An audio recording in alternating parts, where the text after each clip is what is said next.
శ్రీ గురుభ్యో నమః. నేను మీ జగదీష్. చాలామంది కాలసర్పదోషం అని చెప్పేసి భయపడుతూ ఉన్నారు.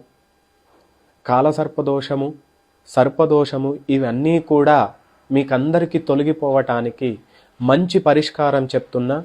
మీరు ఎక్కడ కూడా డబ్బులు ఖర్చు చేసుకోవాల్సిన అవసరం లేదు.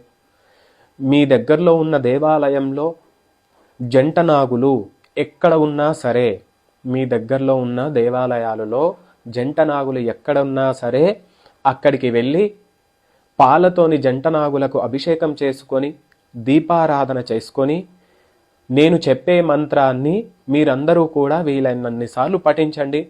ఖచ్చితంగా మీకు ఆ యొక్క సర్పదోషం అనేది తొలగిపోతుంది. ఏం మంత్రం అంటే, కర్కోటకాయ విద్మహే సర్పరాజాయ ధీమహి తన్నో నాగరాజ ప్రచోదయాత్ అనే మంత్రాన్ని మీరు వీలైనన్నిసార్లు పఠించండి. సర్పదోషం అనేది తొలగిపోతుంది. మనోసంకల్పాలన్నీ కూడా సిద్ధిస్తాయి. శివానుగ్రహమస్తు.